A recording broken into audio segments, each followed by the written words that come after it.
ऊपर तलबाना सप्तपुरी पर तेग हमारी तू के जाने अबला नारी के सप्तपुरी तक। देखो यह सोचन की बात है। ये 33 करोड़ देवता अपनी सिद्धि शक्ति से रावण ने बांध लिए थे। रावण अपनी शक्ति से उड़ करके ऊपर के लोकों में वरुण और इसके कुबेर के लोक में चला जाया करता था। इंद्रलोक को भी अपने काबू में कर रखा था। अब हम किसी पुरुष को, किसी संत को थोड़ा सा समाधि से 2-4 फुट ऊपर हुआ देख लें, इतना ऊंचा भी जमीन से, तो सारा देश इकट्ठा हो जाए कि ये महात्मा पूरा से। गरीबदास जी कहें इसे इसे होकर चल गए, उनका बक्कल उतरा आखिर में। रावण जैसी भक्ति कोई नहीं कर सकता, पर उसमें अहंकार नहीं खत्म हुआ, दासातन नहीं आया उसमें, इसी करके फेल होगा। एक से समझाने की कोशिश बंदी छोड़ कर रही है। अपने इष्ट भगवान शंकर के ऊपर उसने अपनी नाड़ काट कर चढ़ा दी, कुछ चढ़ा कर देखो, और फिर भी उसकी मुक्ति का साधन नहीं बना। क्यों नहीं बना? कि उन्होंने विधि और नियम ठीक नहीं अपनाए, पूर्ण संत की उसको शरण नहीं मिली, देखा देखी भक्ति का रंग नहीं ठहरावा, या टिकती नहीं देखा देखी भक्ति। इंद्र कुबेर वरुण बांध आन्या धर्मराय ऊपर तलवाना सप्तपुरी पर तेग हमारी तू के जाने अबला नारी। वासु की हम भेंट चढ़ाए मेघनाद पुत्री बर ल्याए। और अब तुम सुनो कंतमति हीना। अब मंदोदरी कहती है अब तुम सुनो कंतमति हीना, शिवजी शिव जोगी तुमको बर दीना। वह शिव शंकर राम उपाए जाकी महिमा कही न जाए। बंदर भद्र भूर मुख लीले मस्तक और रत्नाले पीले। जाके धौल धरणी धमकारा जाकी स्वर्ग सुनी कलकारा। गरीब ऐसे हनुमत बीरे हैं बजर डंड बरिया में। मनसा वाचा कर्मणा वो सेवक आठों यहाँ में। गरीब सकल समुद्र की मसी करूं कलम करूं बन बीन। धरणी का कागद करो हरिगुण अगमी चीन। जिन ये बांझा समझ समूचा रहनी करनी तो से ऊंचा। लंक सुमेर सिला पटकारे ऐसे हनुमान किलकारे। जय मोय आज्ञा करे राम राजा तो बांध लाऊं तेरे सब ही साजा। हनुमान जी कहते हैं रावण को, अगर मेरे को रामचंद्र जी ने आज्ञा दी होती तो तेरी लंका न ठा ले जाता ना। माता का तो कहना है कि जासे धरनी धस्म से धौलम ऐसे हनुमत घाली रोलम। अब तो लंक मंडी है राड़ी महारावण की भुजा उपाड़ी।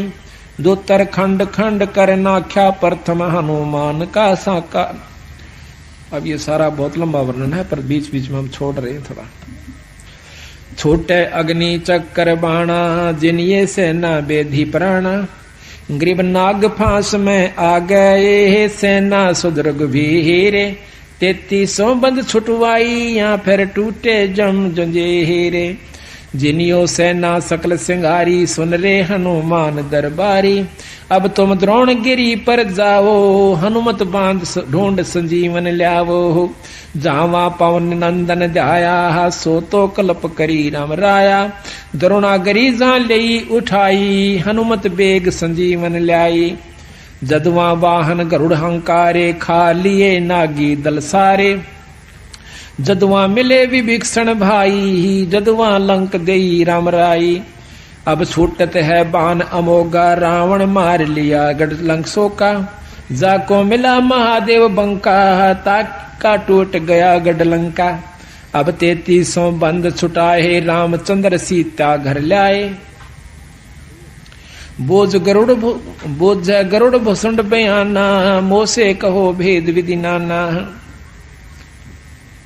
तो इस प्रकार हनुमान जी सीता जी के बारे में यानी रामायण के भी महाराज ने जो क्या तो वर्णन कर रखा है। अब थोड़ा सा वर्णन देते हैं उसका। अब सतगुरु महाराज कहते हैं कि ब्रह्मा का आसन डिगा जब सुनी काल की गाज।